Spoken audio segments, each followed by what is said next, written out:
Nömір 30-шы орта мектебінің 6-шы Б сынып оқушысы Перизат. Абай Құнанбайұлы, білімдіден шыққан сөз. Білімдіден шыққан сөз талаптыға болсын кез, нұрын сырын көруге, көкірегінде болсын көз. Жүрегі айна, көңілі ояу, сөз тыңдамас ол баяу, өз өнері тұртаяу, ұқпасын ба сөзді тез. Әбілет басқан елер ме, сөзге жуық келер ме, түзу сөзге сенер ме, түзелмесін білген ез.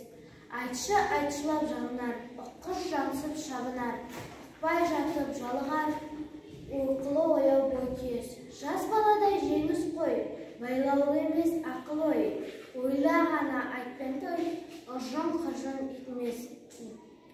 Сұлу қызбен я батыр, болмаған соң тәңір алғыр, шығып кетер я қалғыр, оған ақыл арамбес.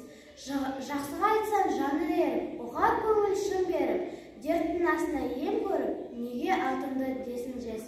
Ой алшыл кересек, қулық сұмдық не өсеп, болмаған соң бір есеп, мейлі қамқа, мейлі бөз.